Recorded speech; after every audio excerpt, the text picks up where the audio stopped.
Hello, and welcome to this episode of the Alien Familiar podcast. I am Clayton. I'm Kyle. I'm Nina. Karina. Jordan. And before we get started with our actual topic, I want to remind everyone that show notes and more are available at alienfamiliar.com. You can email us at alienfamiliarmedia@gmail.com. And I have a new Facebook page at facebook.com/alienfamiliar, so you can get in contact with us if you wish. And I also have links to resources such as Jordan's game Apocalyptia. All those are available at alienfamiliar.com. And today our topic of discussion will be metaclasses. How many types of characters are there really? In researching a little bit into this topic, I went back into some of the history of Dungeons and Dragons, because that's where it all starts. Originally, the classes in D&D were priest, fighting man, and You got him. and magic user. So there were just 3 to choose from. Back in the old days, that's everything that there was. And only as the game evolved, we kind of gained additional classes. 2nd edition D&D had warrior, priest, wizard, and rogue as kind of the main categories of classes. We've also had, more recently, in massively multiplayer online games, the tank, the healer, the DPS, support characters. And then in 4th edition Dungeons & Dragons, they kind of had overarching categories of leader, striker, defender, and controller. So that's a little bit of the history of classes and how they're kind of subdivided. But Jordan here proposed this topic of metaclasses, so I'm getting the feeling that he thinks that there are, beyond just the classes themselves, there are categories of classes that people tend to play. Yeah, more like builds, I guess, than classes, because it doesn't really seem to matter what game system you're playing in, whether it has classes or not. There are certain categories of characters that are either essential roles in the group, like, the healer or the shooter or, the melee tank, whatever. I've seen games where people double up on those or don't have one critical category of class represented, and usually it's fairly catastrophic or at least a huge pain in the ass for the course of the game. But also sort of attitudes of characters. The face character is an attitude. It's an extrovert that always wants to talk their way out of stuff and talk too much and all that. The rogue is not just skills. Like, you could be a roguish, underhanded asshole of a character and not have any skill at lockpicking whatsoever. So I don't know. I just wanted to chat about those phenomena. See what you guys think. Well, take the magic user as a trope. Does anybody feel like magic users have a typical personality to their character? I think it's definitely true for a rogue, in any sense of the word rogue. But what about magic users? Well, there's definitely the stereotype of the arrogant, hoity wizard.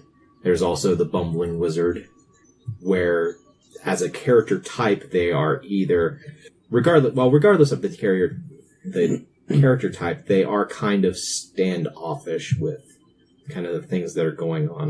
When I think of like the arrogant wizard, I tend to think of characters who, in the course of a campaign, is just they think they know everything and that everybody is kind of beneath them.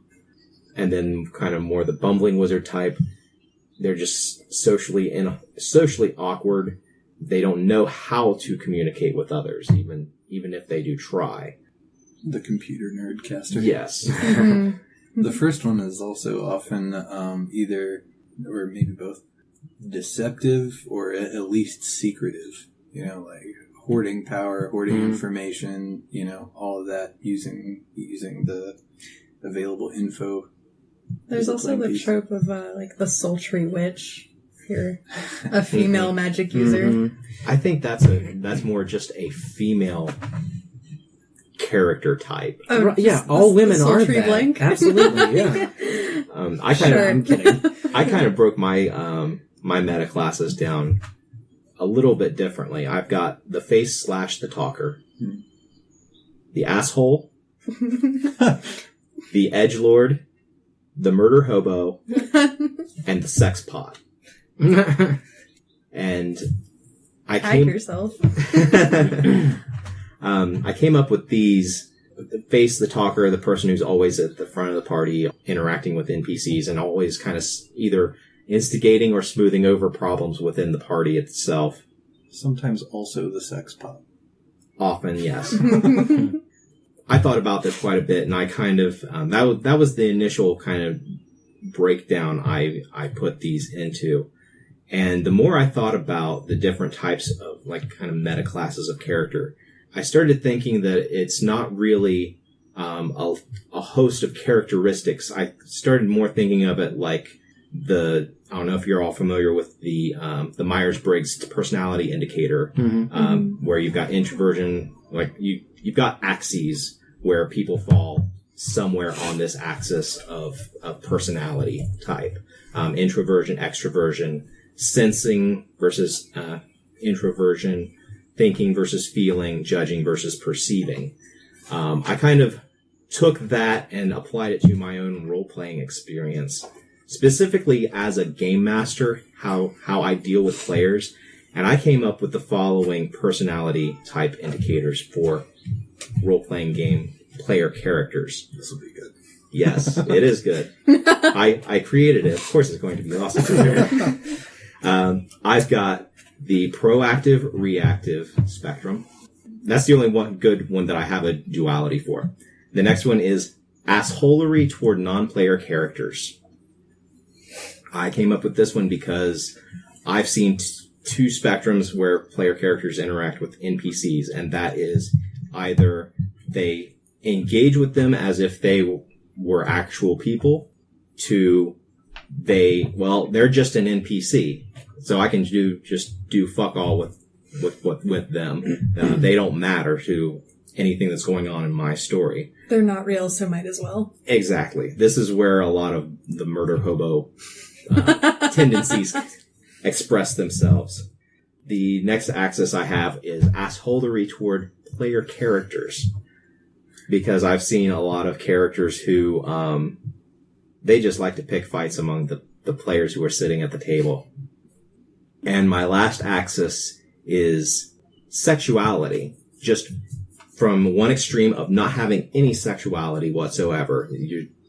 And this has been the vast majority of player characters that I've seen over my career, where a character has no sexuality. They are a being in this world, and they do not interact with, they don't have any sort of sexual or romantic urges whatsoever. A little bit further on that spectrum, there are some players who actively want to have some sort of romantic, entanglements during the campaign. And then at the far end of the spectrum are what I alluded to earlier, the sex pots, the characters who want to have sex with everything that moves and that is willing. A Haley Michelle Trachtenberg character. Yes.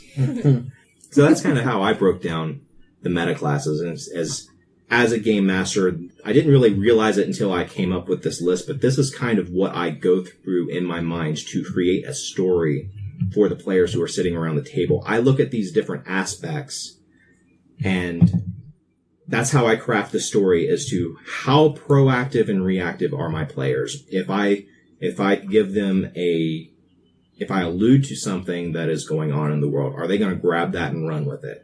Or do I have to have an NPC come up to them and hit them over the head with a clue bat in order for them to do anything in the story? Not to be confused with Zubat. So are you kind of taking the average as you perceive it of the group to make the encounter or whatever? In the proactive reactive, I take the best score of the players who are sitting around the table. So whatever character is the most proactive, that's what I I give the score for the group as a whole. Count on them to run for it. But for assholery toward non-player characters, I take the character who has the lowest score, and that's how I craft the story for that group.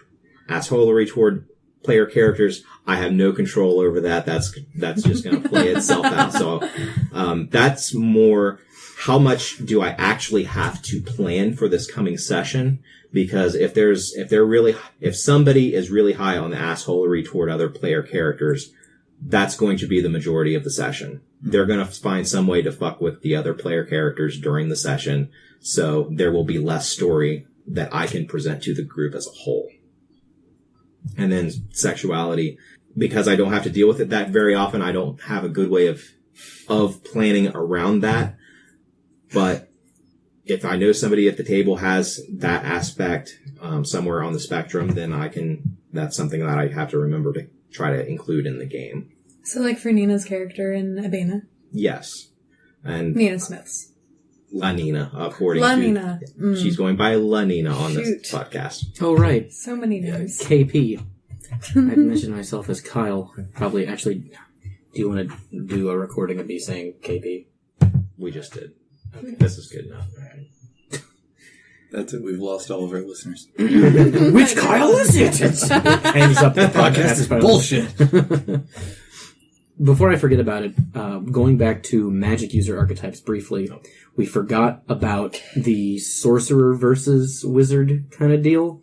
And I really liked that. I mean, I don't know when that happened in D&D, but when I came into 3.5, realizing that there weren't just the usually like either bookish or bumbling or secretive wizard, those were the big ones.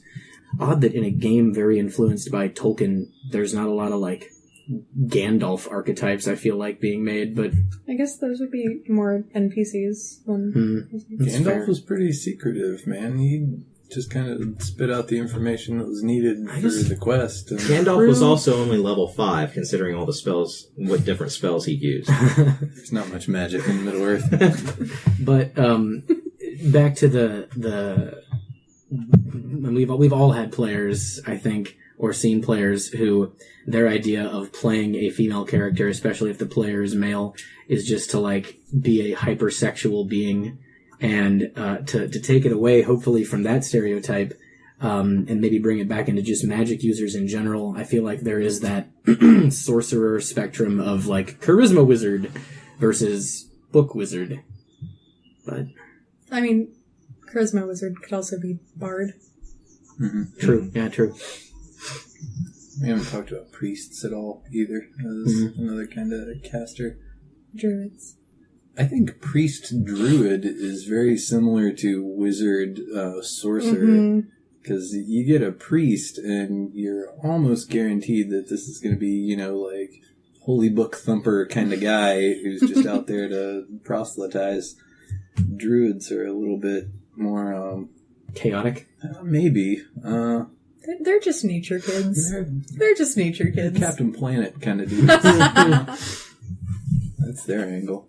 But I don't know. So about your asshole-ish player thing, are you saying that is what sounds like it would be a benefit to DMs, because that's less content that you have to create, less work on your shoulders, because you know that person is going to be starting a bunch of shit that you didn't even have to write anything for? Well, it's either a blessing or a curse. It all depends on how that particular player, how it goes, because I've had some asshole characters where they existed to fuck up whatever I had planned. And then I've had other asshole players or player characters where they were just instigating shit and causing things to happen within the game world. Yeah. The Apocalyptia Factions game, the bread and butter of that was asshole players by that metric. Required very little when everyone's ready to shit on somebody else's parade. Yeah, you really didn't even need to have a plot in that whole campaign. We could have run with that for a lot more time than what we had. 2 sentences in a doodle. Yeah. So we pretty well covered D&D, but what about like the character archetypes that kind of span systems and genres? Like if we're playing Star Wars, you're gonna see a lot of the same kinds of rough builds, given the technology that's there in the setting or whatever, or even like some World of Darkness stuff. If we play a hunter game, that group's gonna look a lot like a D&D group or a Star Wars crew. Yeah, whatever. I always thought that World of Darkness as a game system, it advertised itself as a classless system, but your clans or your auspex or your, I don't remember what the hunter traditions were, or your mage houses, those were essentially classes. Mm-hmm. So and at the time when World of Darkness was being made in the early 90s, there really wasn't a whole lot, as far as I remember, of classless systems that were out. There was GURPS, there was Traveler, there was, Palladium had a classless system. No, they didn't. Rifts had classes. Were there classes in Deadlands? I don't remember. I know Chaosium was classless. There were like professions and stuff, but that wasn't quite the same. Even then, those systems did have a way of kind of introducing the idea of classes, of this person has a certain set of skills that maybe the rest of the party didn't overlap with unless they took something that was very, very similar. And I kind of feel like that was the main reason for balancing it out that way. Do you think it would be functional or even desirable if you had a group of characters that were all kind of well-rounded? None of them were like hyper-focused the way you see most group builds going, like a little more like real life where everybody's kind of good at this, kind of good at that. Maybe they're a little extra good at this one thing, but like nobody's sitting at this table and probably no one we know is like min-maxed like a role-playing character would be. One of my favorite examples of meta spectrums for games comes from Richard Bartle. Anybody familiar with him? He's a writer and game researcher and designed some MUDs back in the day. And he wrote this article, a paper, on the different types of players that he saw in MUDs back in the day. MUDs being multi-user dungeon or multi-user dimension, and they're a text-based predecessor to the MMO as we know it today. And he has two different axes, left to right, for example, being player all the way over to world, and the top to bottom being action, bottom interaction. And there are four, different ways you can branch off, four different corners to go to in various ways, with the four different types of players that he saw playing these early text-based, massively multiplayer games, being achievers, explorers, socializers, and killers, or people who imposed upon other players, but he shortened it to killer. And the killer falls into the player and the interaction side or corner.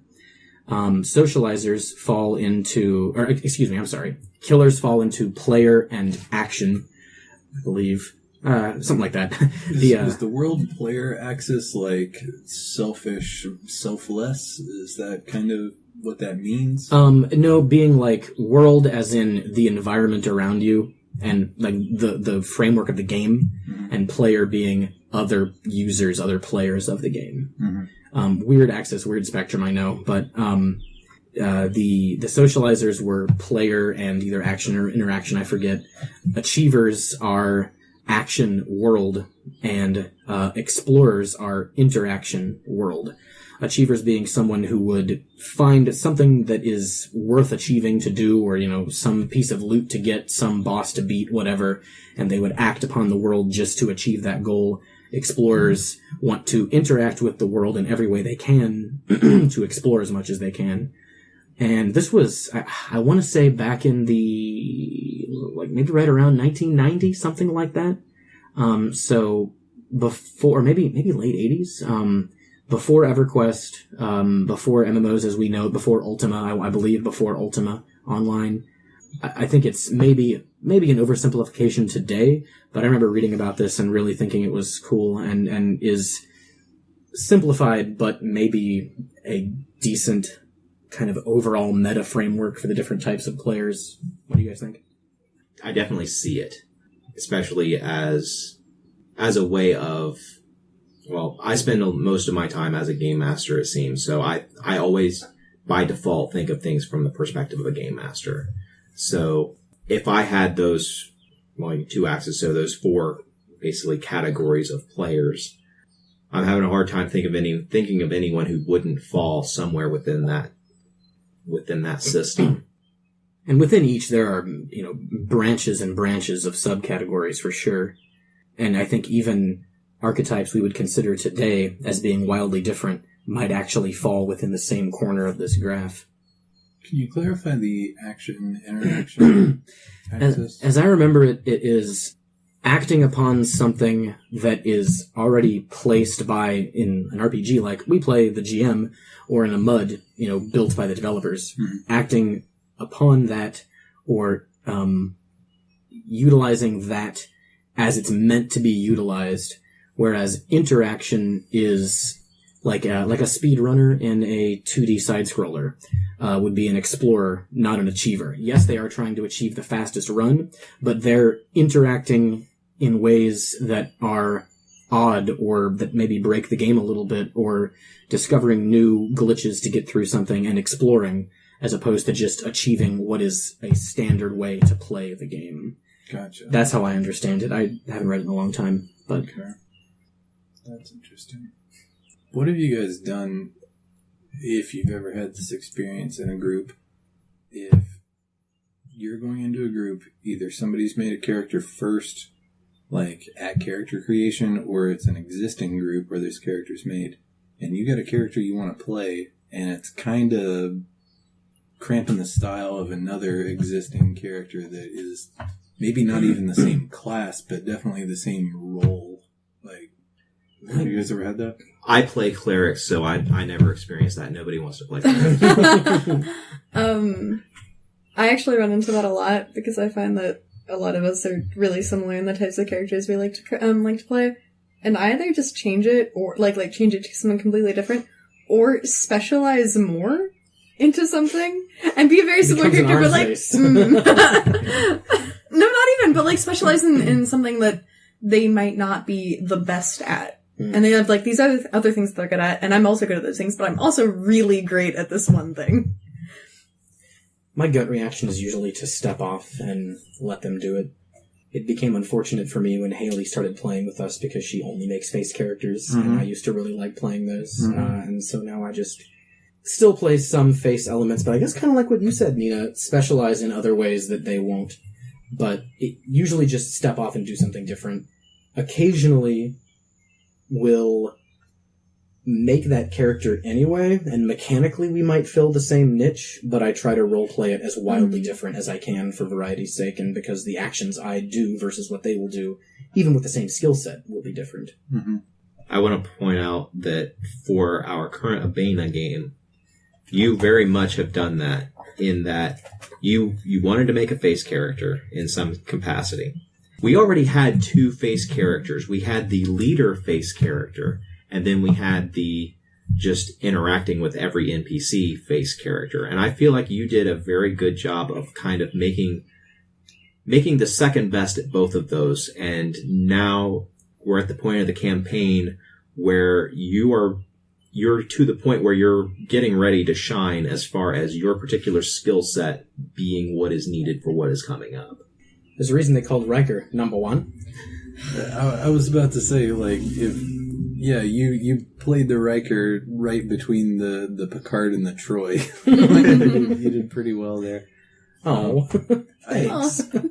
I had a leader that honestly had no business being a leader. I had a terrible charisma bonus, no skills in that kind of stuff. I just kind of fumbled my way into that. You had a ragtag group of people that you rescued, mostly orphans, from what I remember. Yeah. So you're Batman. Yeah. I kind of saw it as that leader mentality, or CEO mantra, where you gather people around you that are better than you, at what they do specifically, but, you're the glue. The only one I felt competitive with was Corey, because she was the only other, major caster, but you didn't bother showing up much, so it was pretty easy to lap you on that whole thing.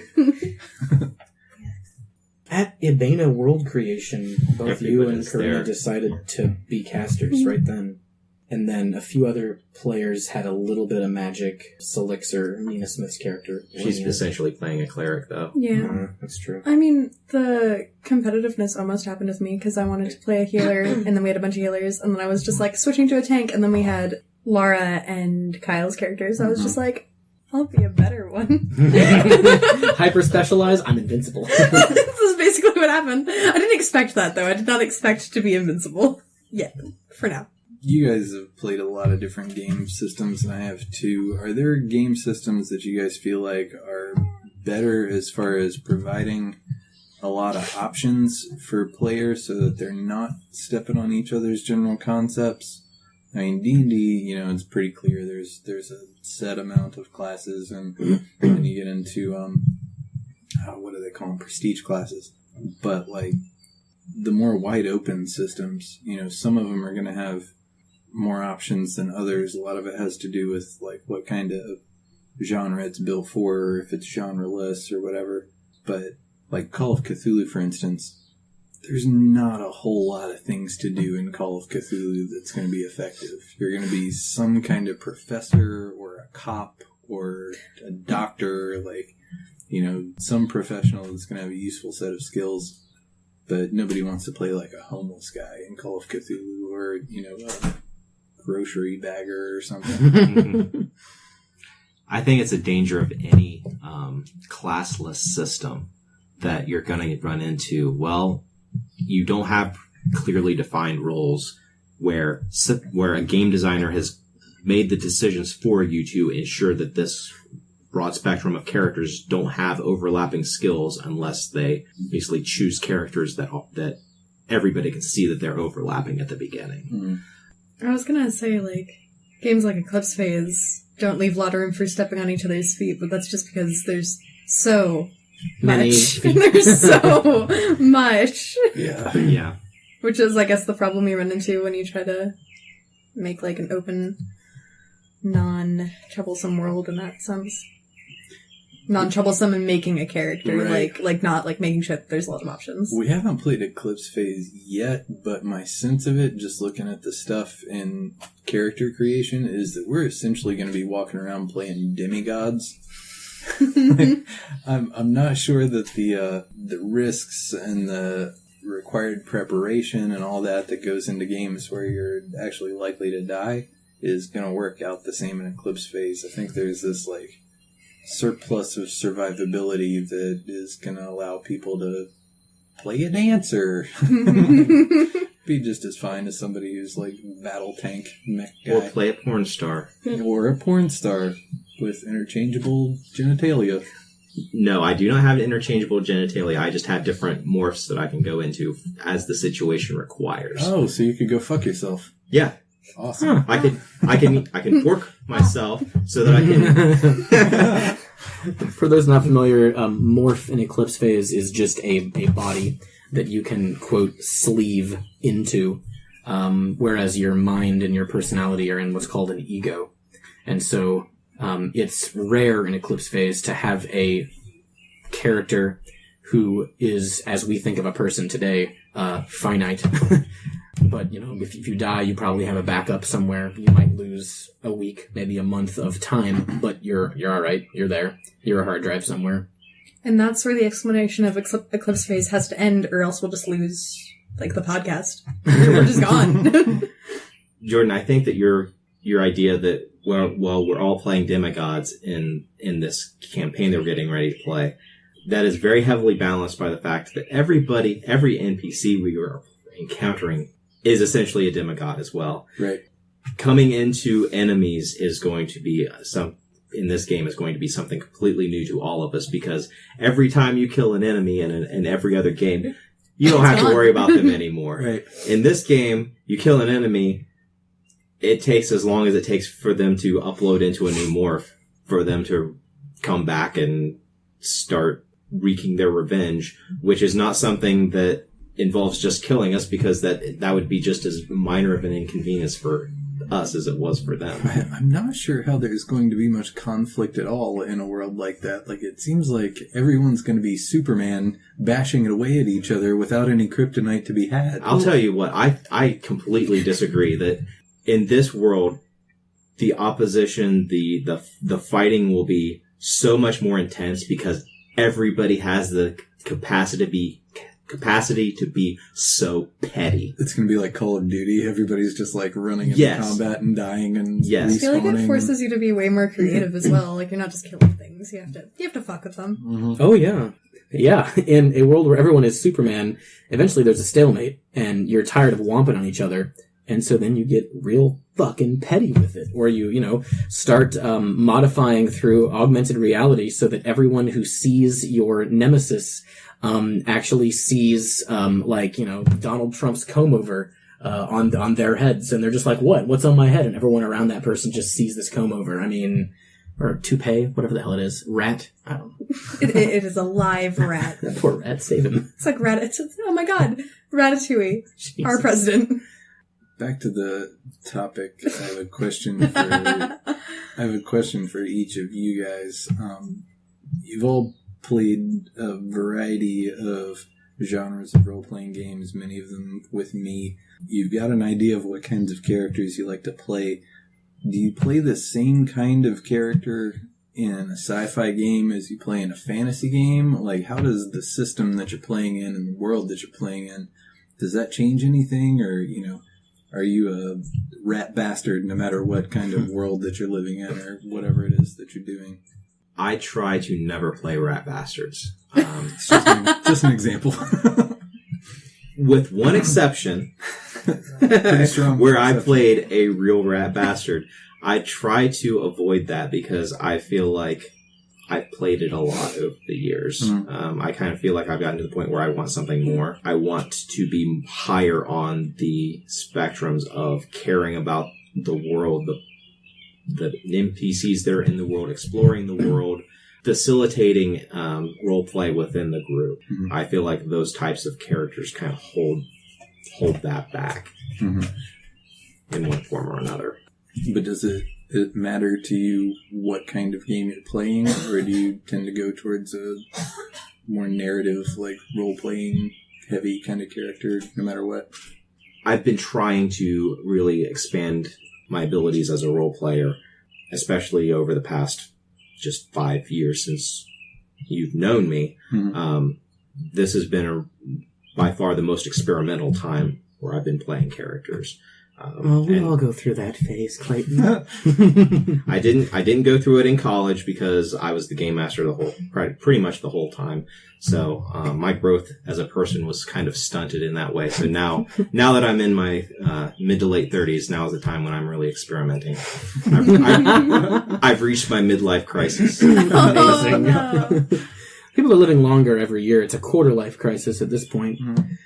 Has anybody noticed that in a fantasy game, I tend to play characters who are constrained or motivated or in some way display a code of honor of some sort?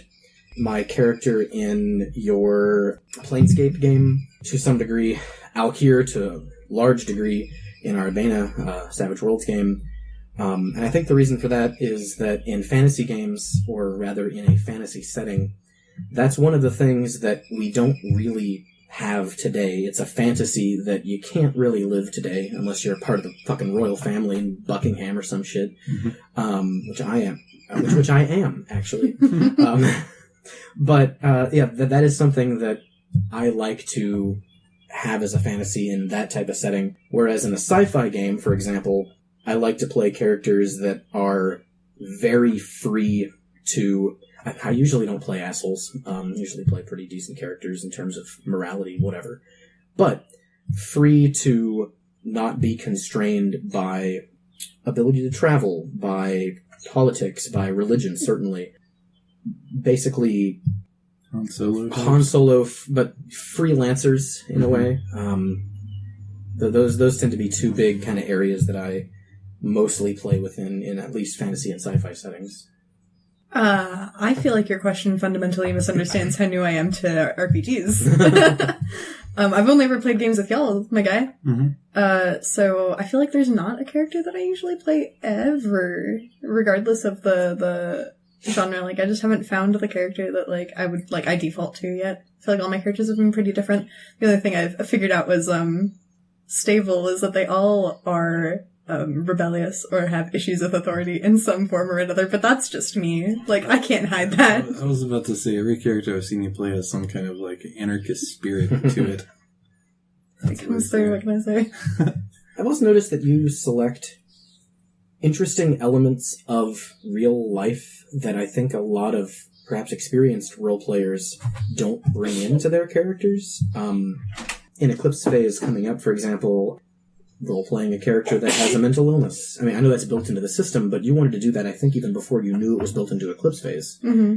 I'm trying to think. I had a point for Alice as well in Hunter, and I can't. Yeah, I was trying to think of who Alice was, because, like, God, I can't remember. Alice is the first character I ever played, other than that one shot that we don't speak of. And all I remember about her is that she was shy and intimidated by everyone and slightly snarky, but that was just me. Like, I wasn't playing a character there. I was shy and intimidated by everyone and a little bit snarky. Which game was that? Hunter. Oh, okay. Yeah. That was a weird name in general. Mm-hmm. Grouped names. I don't know what my common thing is. I try to play characters that, at least on their face, are kind of all over the place, because I get bored really easy. But I'm sure there's common stuff, and that's kind of one of the things that I wanted to talk about with this topic, is like how much the type of character you play just has to do with your own personality, regardless of the class or whatever. What we're doing at the table with a role-playing game, yeah, it's a simulation of the mind and all that, but foundational under all of that is the social group that you're playing in, and so those social roles that develop in groups of friends can't be completely ignored just because you're in, an imaginary space. Some of that still bleeds over because nobody can just, pretend like they're really talking to a completely artificial entity all the time. So I don't know. In this game I played a leader, but I was one in a running of people who wanted to be the leader with different ideas, and then it just got elected. In that Apocalyptia game, I wound up playing a leader too, and I was playing Ethan. But then in other games, I don't do that so much. Like in the World of Darkness game, I wasn't a leader guy. I was just a nerd that had some tech.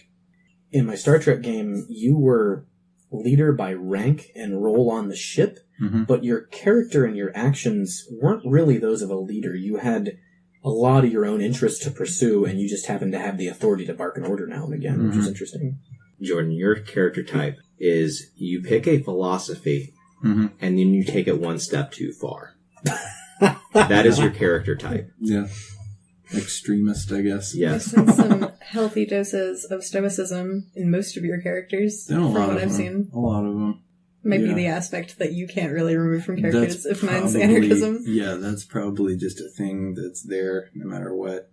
But no, you're right. I mean, that's how I stay from getting bored, is I just bounce along from all these different ideologies personified. And we've done that for Eclipse Phase 2. I think your common thread, I've never seen you deviate from this one thing, I don't think, is someone with a desire to solve problems. Methodology, massively different. Your Nietzschean barbarian versus your professor Harold Spangler. Harold Spangler. Massively different, but the desire to solve problems would be a common thread for you, I think. What about me? Talk about me. What are my common threads? You I want to know. Look. You've stated your common threads. No, look, you like to play charming characters. You like to be liked. Yeah. Don't we all, Jordan? I've never seen you play somebody that is just a rat fuck son of a bitch. I fucking tried with the character you made for me in the one shot where we all made characters for each other. I was about to ask what character you got, because it wasn't charming. It was a big, dumb, Lenny, we can tend the rabbit's brute. Oh, yeah. And it was endearing anyway. Like, you need to quit. I tried not to be. It's like, oh, he's kind of slow but sweet. Like, what's the dude from the Goonies? Yeah, man. no, I know who you're talking about. What was his name? Our listeners are out there just, like, screaming the name. And hopefully liking me. Sloth. Yeah. I hate you. Sloth and Chunk. Yep. I think the God, this is going to sound way too much like a compliment. How am I going to phrase this? Shit. Your characters are always charming and endearing because this entire group is charmed and endeared by you. But, like, I don't want that to be a compliment. It's just, like, a sentence. Like, can that be a neutral statement? Thank you. No!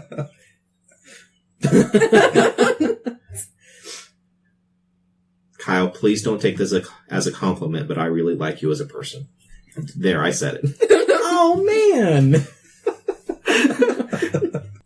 Now I feel like I have to compliment you all back. We can't devolve into just a compliment. I didn't want it to be a compliment. I just couldn't think of another way to phrase it. For the record, I didn't compliment you. So Good. Wait, fucking compliment. bring me down. What did you first think of me when I first started playing your Apocalypse game? Oh, what was the exact terminology I used?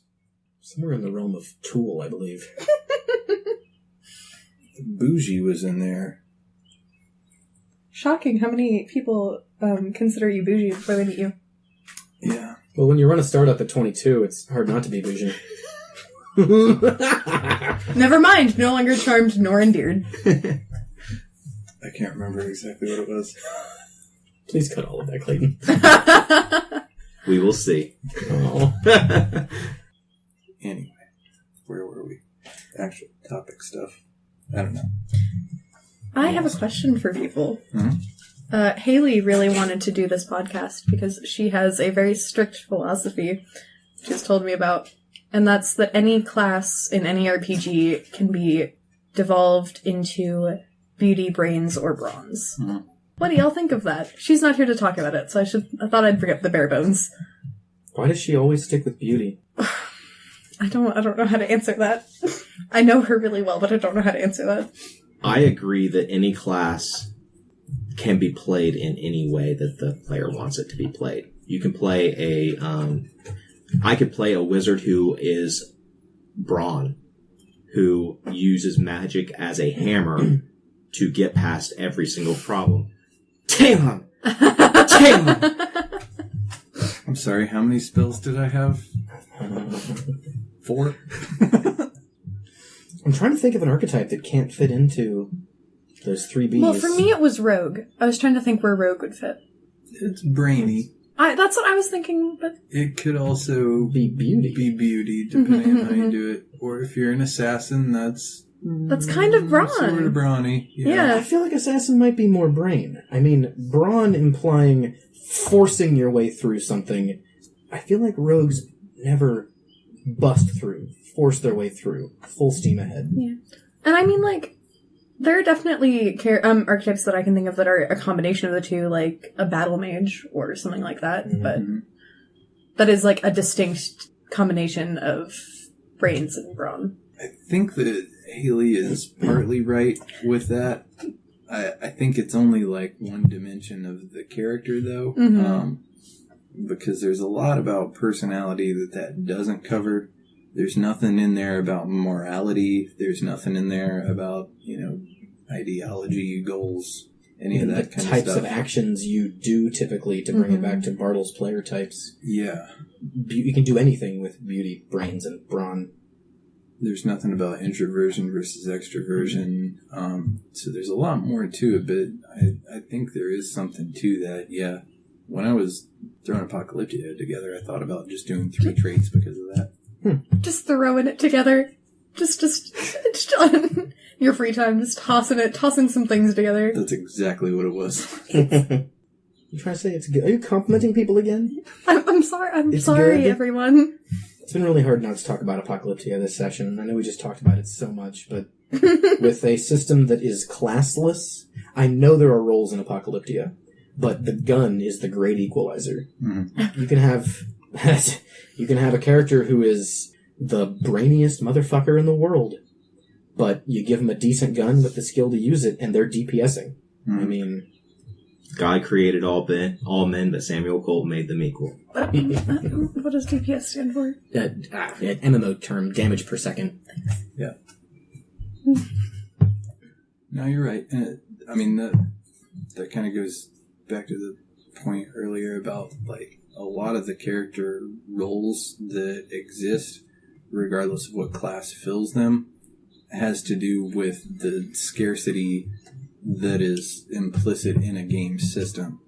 So if you've got a game that is real squishy, like D&D, where, you know, there's a whole lot of room for people to take damage, no any one encounter or attack has very much riding on it, then people are free to do a lot of different things, I guess, but they're all trying to deal with the same situation. In games where there's lethality, I don't know how that affects it.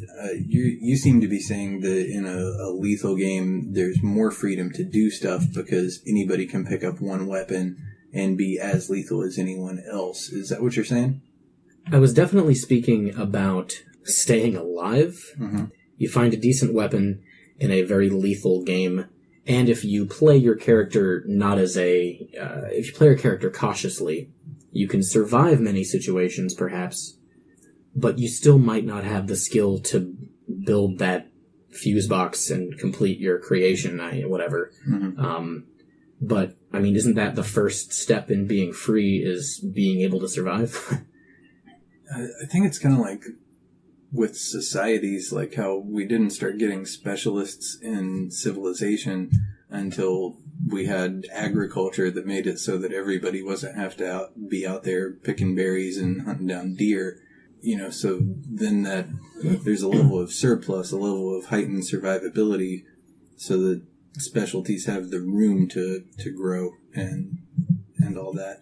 I don't know, so I guess it depends on the game system, but that sounds like the inverse of what you're saying, so I'm not sure how it affects it, like the survivability of a system versus how many options there are to play.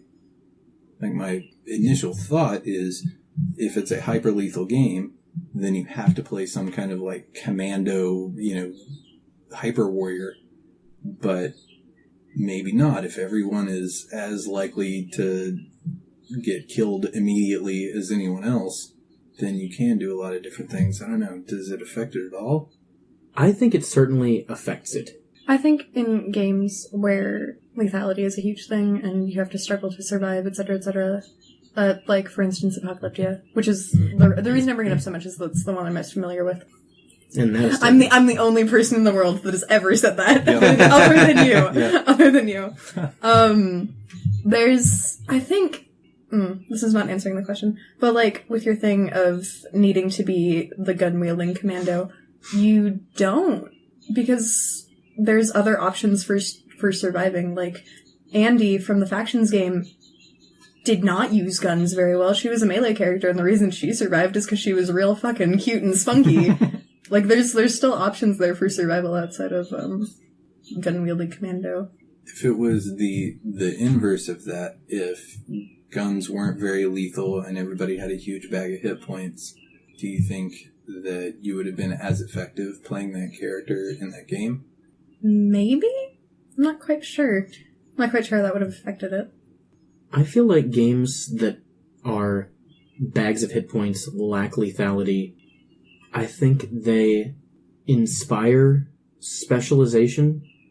I feel like in a game where it's very difficult to die, you need to make a different goal for yourself. And through making that goal for yourself, finding a specialization so that you're good at something other than just surviving, or coming out on top in a fight becomes a priority. Whereas perhaps in Apocalyptia, again, brains-based character with a great weapon and the skill to use it. No. It was half-cocked. The more I've sat here and thought about it, thinking about D&D as a specific example, if you think about, like, how those classes look when you get to 15th, 18th, 20th level, like the back end of character development, fighters and wizards way outpace rogues and priests and things like that as far as damage. They're specialized in the stuff that they do, and they spend a lot of time getting good at the stuff that they do. But if you had a 18th level rogue versus an 18th level sorcerer in D&D, that rogue doesn't stand a chance. That's the point I was trying to make. In a system that's hyper-lethal, I think you do have more freedom to try other things and perhaps specialize in something other than survivability, because you can always get that shot off that could bring down a veteran character. Again, especially in Apocalyptia, with pain being a factor. Whereas, just like you said, in D&D, if you're talking just pure PvP, you're going to want to go with one of those classes. I feel like what we've played of Savage Worlds is pretty similar. There are clearly, I mean, good lord, KD playing as Barbarian, just a beast in terms of damage. So much. That was my experience playing one of those characters in Savage Worlds. Big axe-wielding Viking guy, very much like KD's Magnus character, only awful. Like mean, not like bad. But yeah, you can just clobber the shit out of guys. And so if you're talking about just succeeding or winning by stats and hit points and within game mechanics, there are only so many routes you can do to succeed. There are very few. But in a hyper-lethal system, it makes other routes or character types more viable. Why did it took me so fucking long to get that out? Jesus, cut all that hemming and hawing, please. What do you think, Clayton? Yes. Glad we settled that. I do think, Kyle, you are absolutely correct that everything that you just said about the being able to specialize and all that, I'm losing my train of thought constantly. What do you say? We cut all this bullshit and roll some dice. That's not how you sound. That was Kermit the Frog. That wasn't you. So I made right, that clear. You weren't mocking me. I wasn't! Yeah, no, when KP went to Mansfield, he was possessed by a Kermit the Frog demon, and it hasn't really left him since. There's one other thing I wanted to bring up. So, relating to specialization and different class versus classless systems, I don't know if you all share the same feelings, but I kind of feel like the like classless systems seem to be focused more on games that are set in the here and now or a little bit into the future, because kind of in our world, like a lot of people are just kind of generalists. Mm-hmm. Everybody has a little bit of some skill with everything that they encounter in their day-to-day life. It's only kind of with systems like D&D or maybe even far future where specialization really is something that is either the game system itself is designed so that there are specialized classes like in D&D, or there are so many skills in the future, such as in Eclipse World or Eclipse Phase, where there's so many different skills that no one person can be a generalist. And I've kind of seen where kind of modern games set in modern times encourage generalization in the characters. I think that might be a product of, it seems to me like in a far future or fantasy or past medieval type of game, RPGs tend to be about outliers, people who are particularly amazing at something, because they're the ones who move and shake and get things done, as opposed to your average, yes, me lord.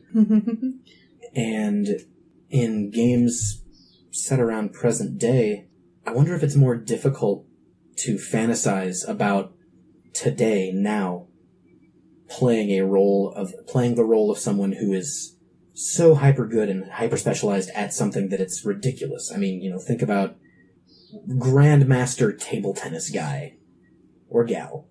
Yeah. That's a real person in the world. I don't want to be them. I think it also has to do with the fact that, like you said, it's hard to even think of classes that exist in the modern day. Like, we don't have a knight, we have a soldier, I guess, but there's, and like, like in ambassador and things like that. But it's hard for us to create classes when we live in the modern day world and we don't want to we don't want to think about whether classes exist now. Whereas like D&D and stuff like that feels very feudal, feels very lord, knight, serf, squire, etc. I feel like at least here in Ohio. Okay, this is where we're going. I'm going there. Nobody wants to be, quote, that guy. Like, nobody wants to be the guy that collects and paints model castles, and that's all he does.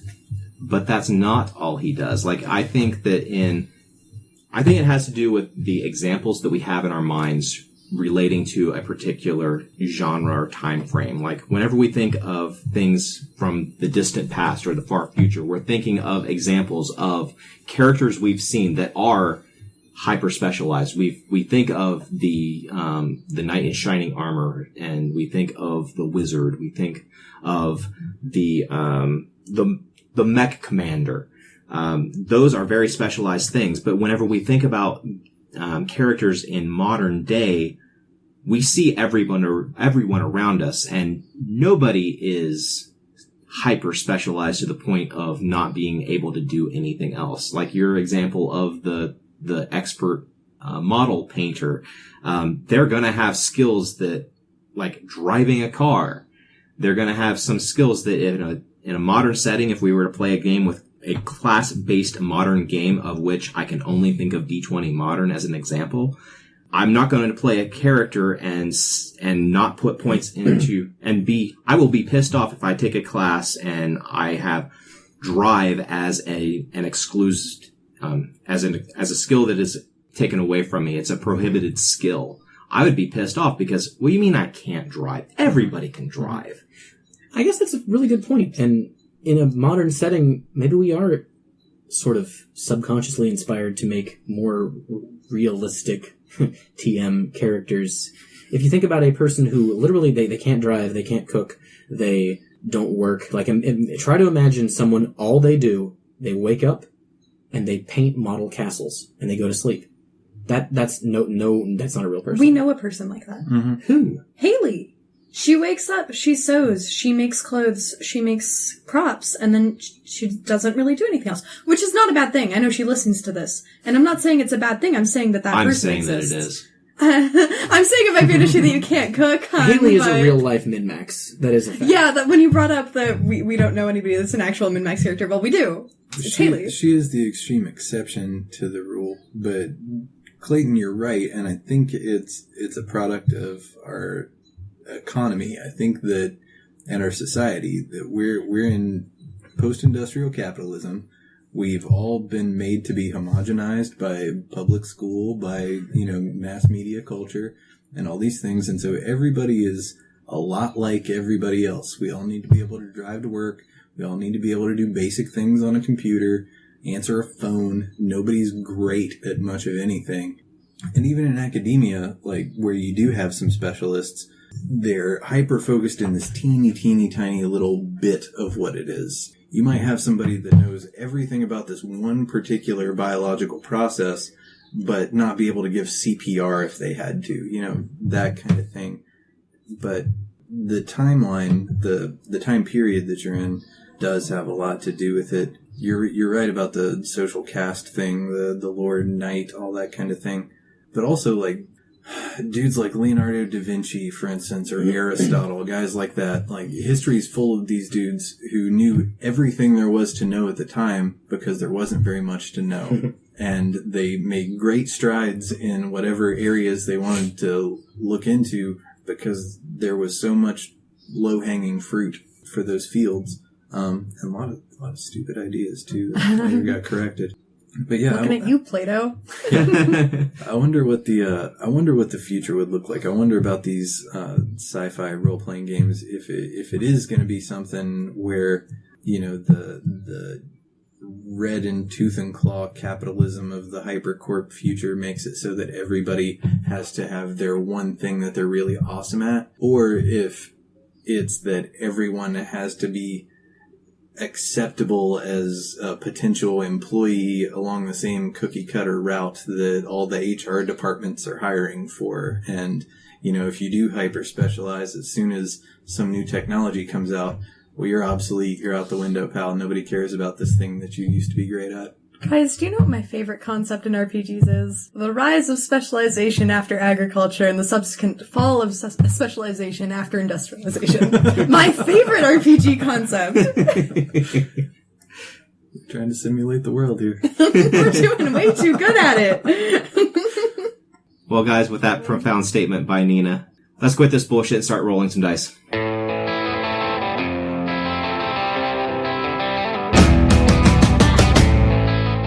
This has been a production of Alien Familiar Media. You can find past episodes and more at alienfamiliar.com. You can email us at alienfamiliarmedia@gmail.com. This production is protected under a Creative Commons Attribution No Derivatives license. Music for this episode is Suburban Outlaw by Forget the Whale and can be found at freemusicarchive.org.